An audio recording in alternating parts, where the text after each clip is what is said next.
Part 1. You will hear a telephone conversation between a student and an employee at a university sports facility. First, you have some time to look at questions 1 to 5.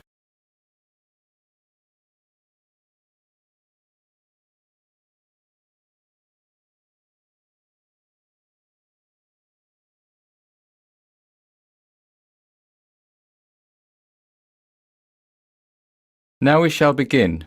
You should answer the questions as you listen because you will not hear the recording a second time. Listen carefully and answer questions 1 to 5. Hello, Ratner Athletics Centre. How can I help you? Yes, hi. I'm interested in finding out some information about membership. Certainly. Are you a student? No, is that a problem? I was a student here 2 years ago. All right, that's no problem. Current students get membership for no charge, but recreational memberships are also available for purchase for university faculty, staff, alumni and retirees, as well as their spouses and children. OK, good. How much does it cost? For an alumnus, that's £240 annually or £100 for a month. Oh, that's quite expensive. It's a shame I didn't take advantage of the athletics facility when I was a student here. I'll have to think about this. Well, we do offer a really excellent facility. For the cost, members have access to the Emily Pankhurst Fitness Centre, which is a beautiful exercise space, open and full of light. The fitness centre includes 2 weight circuits, free weights, rowing machines, elliptical trainers, recumbent and upright bicycles, step mills and treadmills, and many other activities. But the most prominent, and I'd have to say popular, feature of the Ratner Centre is the Dalton swimming pool. It's 50 metres by 25 metres and includes up to 20 lanes in the 25-metre dimension and 9 lanes in the 50-metre dimension, and also has 2 1-metre diving boards available. What activities specifically are you interested in? Yes, well, I'm interested in swimming and also in getting started with some weight training, although I've never tried it before in my life. I feel rather intimidated, actually. Is there instruction available? You know, someone to teach me to use the machines and maybe help me figure out a training programme to reach my goals? Yes, we have personal trainers available for an additional cost. We also offer fitness evaluation, which, by the way, I highly recommend for someone just starting out with weight training, and you would be orientated to the machines as part of this. Oh, one more thing. What are the opening hours? We're open from 6 in the morning to midnight on weekdays, and from 6 in the morning to 9 p.m. on weekends. Oh, that's good. All right, well, I guess I'd like to join. Before you hear the second conversation, you have some time to look at questions 6 to 10.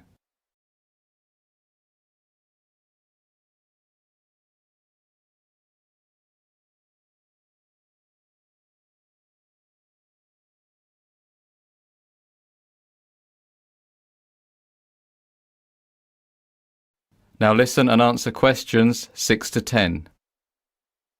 Very well. Can I have your name, please? That's Shannon Fleet. SHANNONFLEET. OK. And your address? 24 Whitehall Close, Newcastle. Sorry, can you please spell the street name for me? Yes, of course. That's WHITEHALLCLOSE.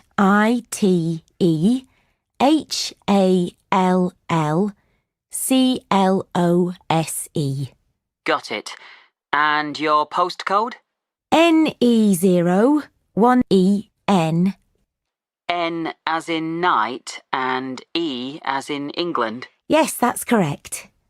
I'll need a phone number.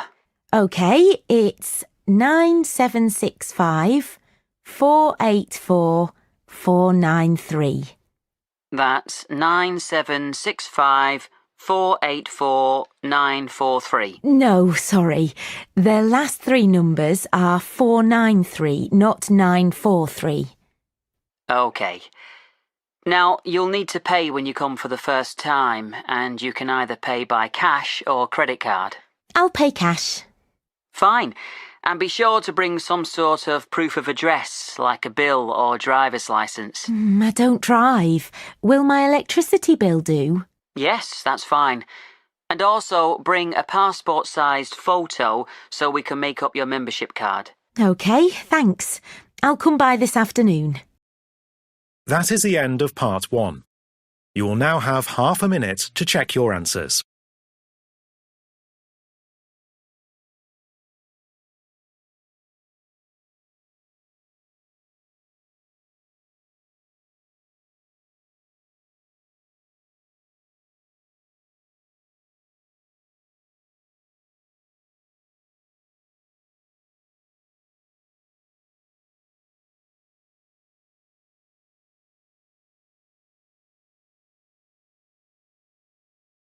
Part 2.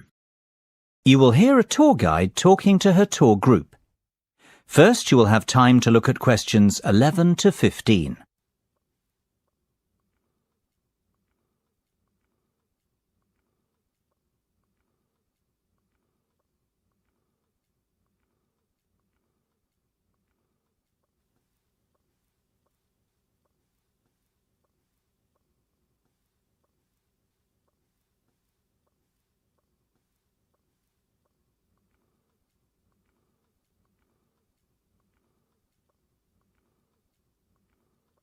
Now listen carefully and answer questions 11 to 15. Well, we certainly have a busy day ahead of us, so let's get started, shall we? You'll find a map of the museum with the itinerary I've just handed out. The museum's our first port of call, so let's have a look at the map now. The door on the right of the entrance hall leads into the gift shop and ticket centre. Once we pick up our entrance tickets, I'd ask everyone to deposit their bags and coats in the cloakroom, which is located towards the back of the gift shop and ticket centre. If you want to pick up an information leaflet, you can approach the information desk situated along the right-hand side. Now, once you come back into the entrance hall, the door on the opposite side to the gift shop leads into the art gallery. There is a special exhibition on there at the moment which is not to be missed. If you continue on up the entrance hallway, that leads into the main exhibition centre. At the back left-hand side, there are some toilets. Beside the toilets, you'll find the 3D theatre. I strongly recommend that you make time for the 30-minute presentation in the theatre. It is well worth a viewing. Running along the right-hand side of the main exhibition centre is the Modern Art Studio. Here, not only can you view some of the most famous works of the 20th century, but you can also sit in on a workshop run by a local artist. So, that's the Art Museum. Before you hear the rest of the discussion, you have some time to look at questions 16 to 20.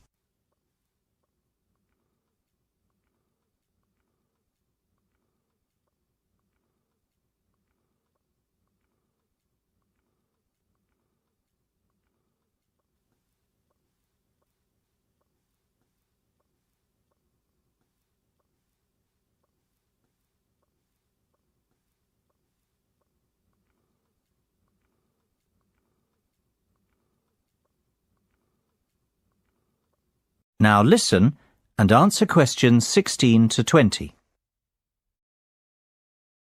Next on the itinerary is the aquarium. Depending on how long we spend at the museum, we might have to give this one a miss. It's not what I'd call a highlight of the day, but it would be a shame if we didn't get to see it, as it's en route to the Solheim Country Club, where we're booked in for lunch at 1 o'clock. Originally, we had planned to stop off at the Milltown Winery afterwards, but we've had to scrap that plan.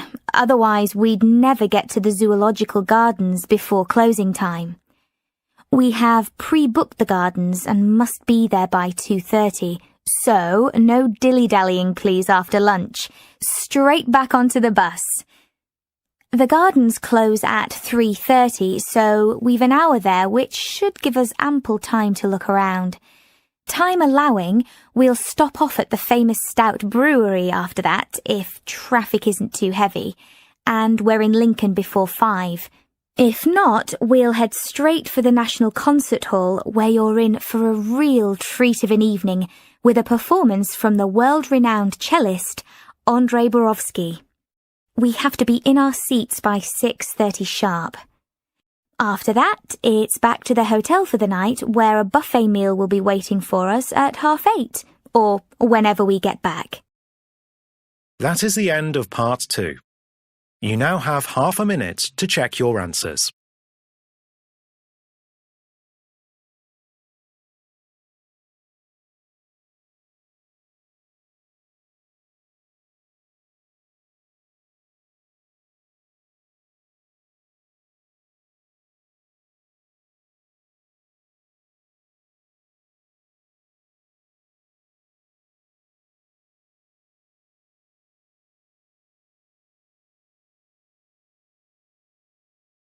Part 3. You will hear a conversation between two second-year students, Steve and Jan, who are planning an assignment together. First, you have some time to look at questions 21 to 25.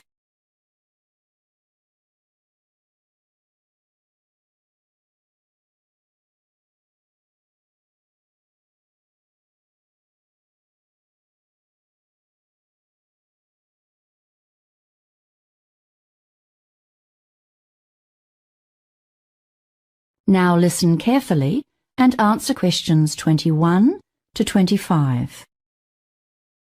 Hi Jan. Sorry, my tutorial finished late. No problem, Steve. Let's get straight to work. I've got so many other assignments this week, and we've only got till next Wednesday. Sure, fine by me.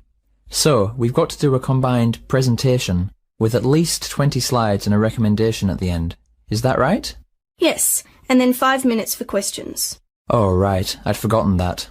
So, what shall we choose as a topic? I was wondering about copyright or intellectual property law. It's a tricky area, though.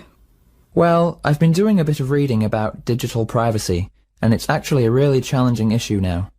I mean, the way employers and government departments rely on commercial databases for information on people. Okay, that sounds like it has potential. Tell me more. I can't say I've read much about it. Well, these databases compile information on all sorts of things, not just birth dates and income. They record people's lawsuits and convictions, employment history, credit rating, medical history, a range of statistics and stuff that is often out of date or is only partially true. And they get this information from public records on the internet? You mean it's actually available online? Yes, and that's the problem. We live in such a networked society now. There's so much data on the net and it's really accessible. Often the company employees who compile these databases include dated information or get confused by similar names and list the wrong details for people. I'm starting to get the idea. What kind of things can go wrong? Well, for example, a sales manager was fired because of a background check by a data company which reported that he'd served a jail term. He protested, but his boss still fired him. All he'd had was something minor like a speeding ticket. He suffered an unjust dismissal, plus the stress of trying to find another job. He was out of work for 7 months. I see. Okay, this has really got me thinking now. It's a great topic. Before you hear the rest of the conversation, you have some time to look at questions 26 to 30.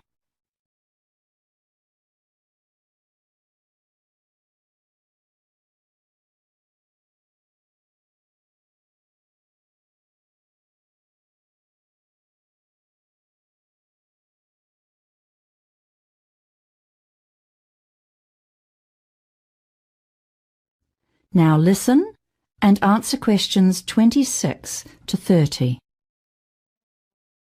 I'm thinking now about how the search engines apparently compile information on people based on their online search habits. You know, there's been a bit in the news lately. I guess that's pertinent. That's right. It's all part of the same issue. The search engines actually gather a huge amount of data about computer users, and some of it is definitely sold to other paying customers. The database companies sell lists to direct marketing companies, for example. That's their core business, so they're always trying to access more information in order to attract new clients and improve their profitability. What about social networking sites?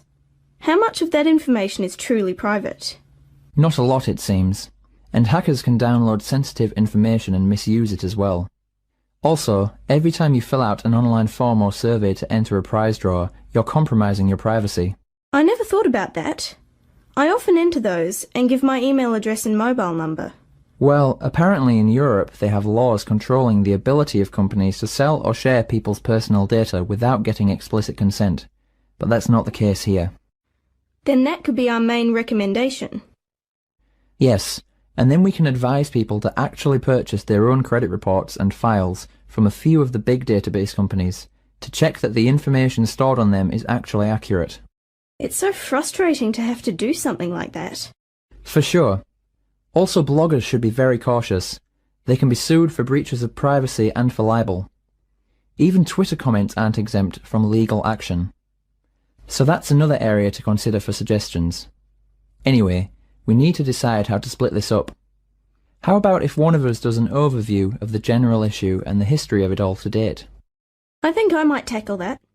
You'd be better on the technical stuff. Great. Then I'll look at new developments and make policy recommendations. For example, there are technology researchers looking at how access to files and information can be restricted. Because, you know, originally the internet was designed to be as open as possible. That's right. And instead, it's created a real conflict. Already some of the browser companies are working on solutions to this, such as offering a tracking protection feature that users can switch on to restrict how much data can be mined from their computer use. And there are a few other ideas out there as well. And about the question slot, I seem to remember Professor Duncan suggesting we prepare a couple of questions ourselves, in case no one asks anything. I guess that's a good idea. That is the end of part 3. You now have half a minute to check your answers.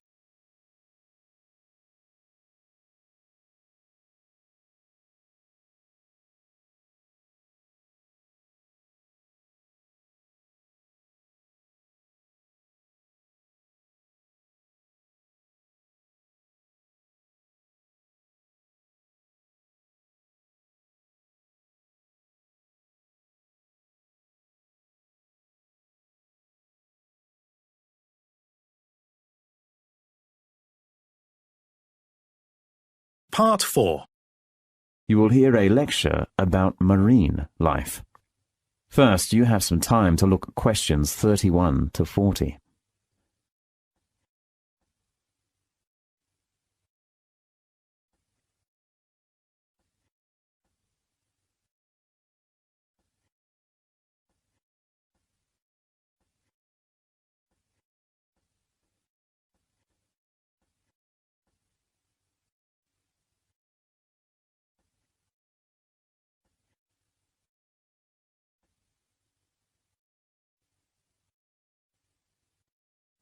Now, listen carefully and answer questions 31 to 40. How many fish are in the sea? It's a hot topic for many scientists. Today we have invited a famous scientist who spent 10 years studying marine life to give us an introduction of the latest survey called The Census of Marine Life.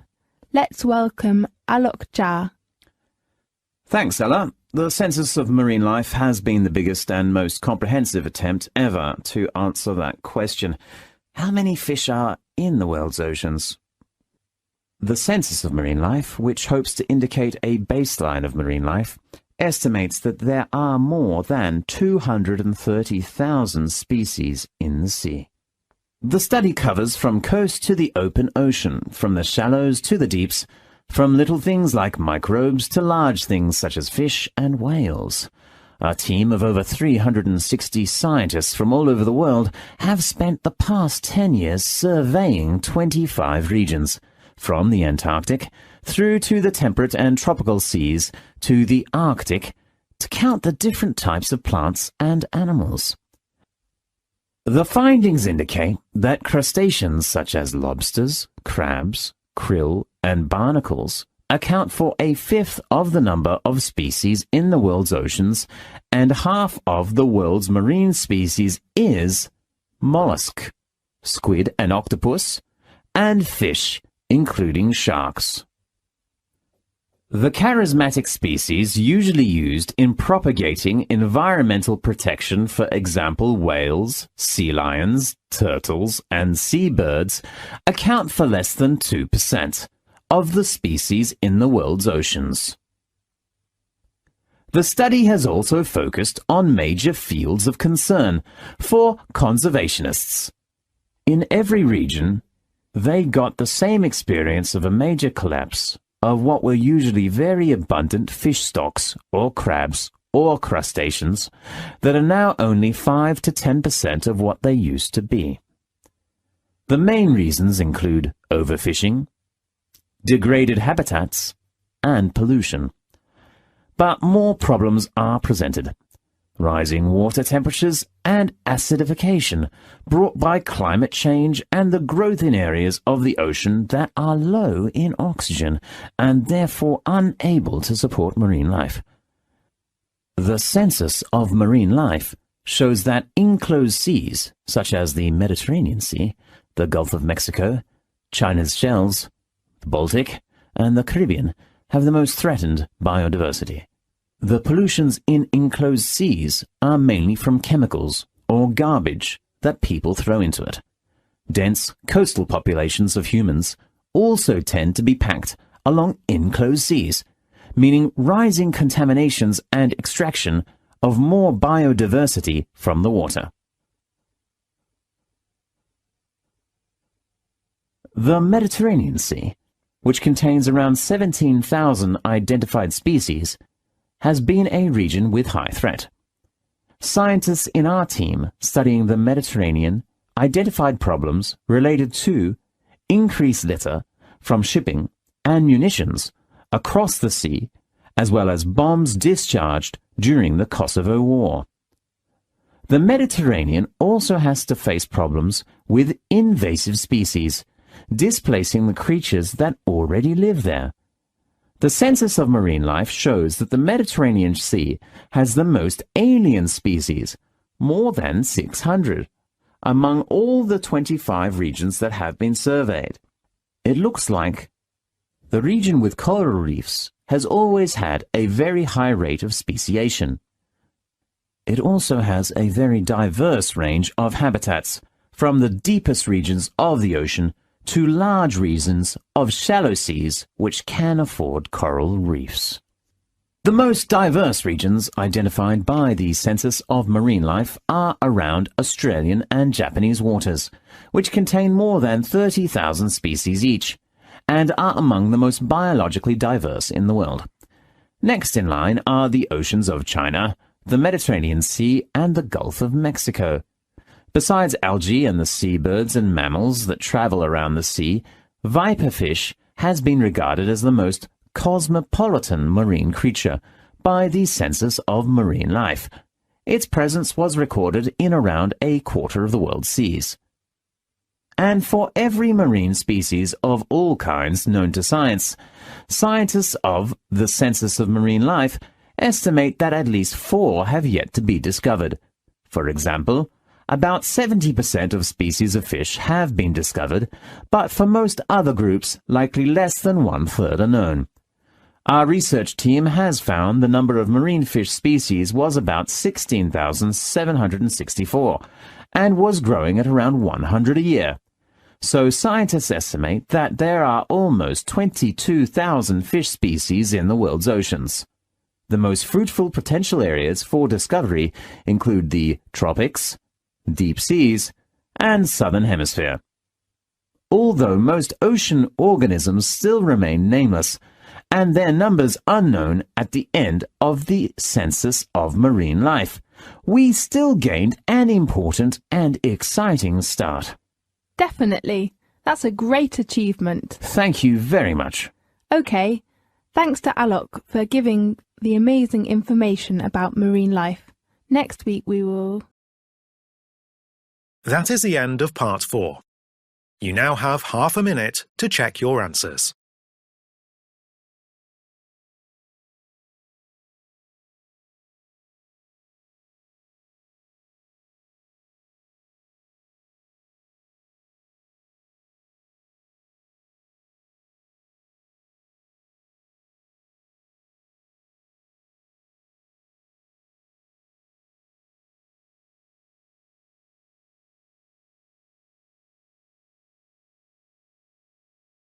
That is the end of the listening test.